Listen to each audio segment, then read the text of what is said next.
ମୋ ପାଦ ତଳେ ମାଟିଟା ଆପେ ଆପେ ଫାଟିଛି। କି ସତ କହୁଛନ୍ତି ଆପଣ?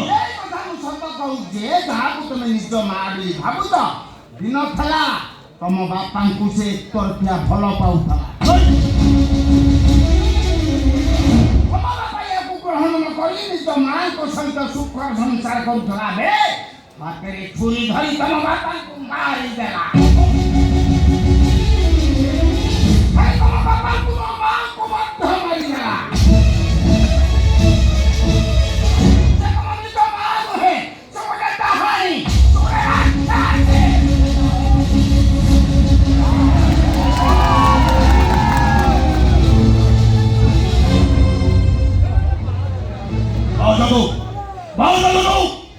ଆପଣ ଏ ପର୍ଯ୍ୟନ୍ତ ଏଇପାଇଁ ବଞ୍ଚେଇକି ରଖିଛି। ଆପଣ ହଉଛନ୍ତି ଅନନ୍ୟାର ବାପା। ତାହେଲେ ଆଉ କିଏ କହିଥିଲେ ତା ତଣ୍ଟିକୁ ବି ମୁଁ ସାହାଯ୍ୟ କଲି। କି ସତ କହିଲେ ଆପଣ? ମୁଁ କାଲି ଗୋଟିଏ କଥା କହୁ, ଯଦି ସେ ମୋ ବାପାକୁ ମାରି ଯଦି ମୋ ବାପାକୁ ମାରି ତାହେଲେ କାହିଁକି କାହିଁକି ମୋତେ ପାଣି ପୋଷି ମଣିଷ କରୁଛି କୁହନ୍ତୁ?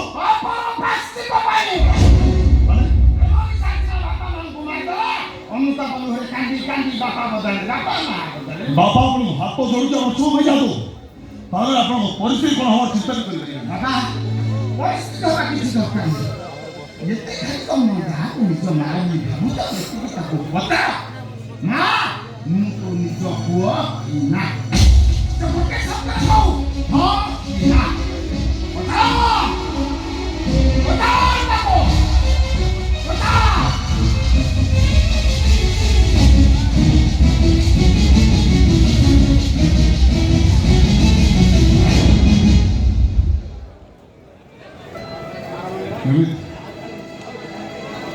କେମିତି ମୋ ମାଆକୁ ପଚାରେ ତୁ ନିଜ କି ନାହିଁ ନାଇଁ ନାଇଁ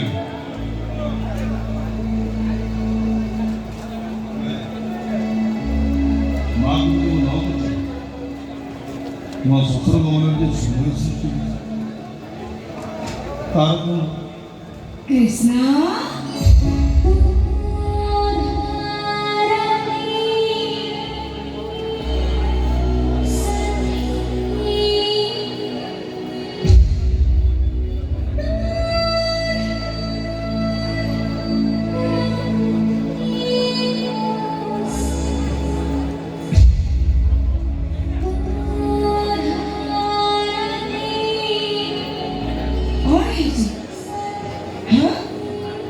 हॉस्पिटल में कहता हुआ नहीं तो फिर उन्हें मत कर दो बता कि नहीं पूरी हमने ऑप्शन पर सब पढ़ रहा चाहिए थी हाँ पहले बता कि नाम वो हॉस्पिटल में भेजिए से नहीं बोली कृष्णा और ये चीज़ तो आखिर वो ए बाबा कौन है इसका मतलब हो हाँ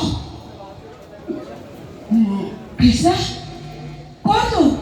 कौन तो कहने को चाहूँ मुझे अटकी चाहूँ कौन दरकार मत कह कहती तने कृष्णा तो माँ बंची पड़ा तो आखिर में हम सही पारुनी रे मते कष्ट दउची कह तो कौन दरकार कह ମୁଁ କ'ଣ ତ ନିଜ ପୁଅ ନୁହଁ।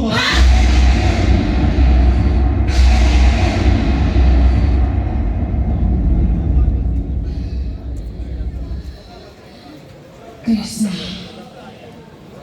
एक कथा तो मते काहे की पचारी ନାଇଁ ତୁ ମୋତେ ଭୁଲ ବୁଝିଛୁ। केमिति तते मो ठीक बुझिबी मते एमिति पचारिबार माने कोन अछि एमिति संदेह मते करिबार अर्थ भी कोन थाई पारे माँ ମୋତେ ସନ୍ଦେହ କରି काहे कि ए प्रश्न तू मते पचारिलु मोर को भूल पाई तू मो मां पुण्य को संदेह करलु ନାଇଁ ମୁଁ ବାସ୍ ଏତିକି ଜାଣିବାକୁ ଚାହୁଁଛି ମୋ ତ ନିଜ ପୁଅ କେହି ନାହିଁ।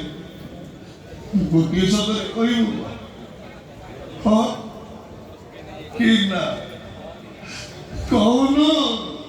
କହିବି ସତ କଥାଟା ଜାଣିବା ପାଇଁ ତୋର ଯଦି ଏତେ ଅଛି ତାହେଲେ ଶୁଣ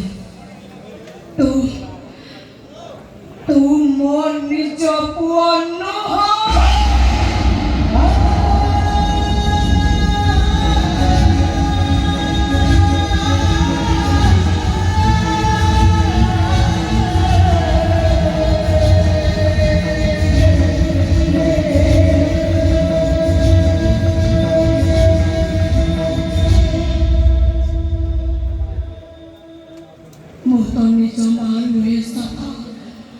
କିନ୍ତୁ ତତେ ମାର ସ୍ନେହ ଦେବାରେ ଟିକିଏ ବି କମ୍ କରିନି।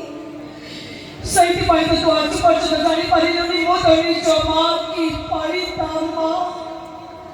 ମୁଁ ଯଶୋଦାଙ୍କ ପଦ ଧୂଳିକି ସମାନ ହେଇପାରିବିନି ସତ, ହେଲେ କୃଷ୍ଣଙ୍କୁ ଯଶୋଦା ଯେତିକି ନିଜର କରିଥିଲେ ମୋ କୃଷ୍ଣକୁ ମୁଁ ସେତିକି ନିଜର କରିଛି ରେ।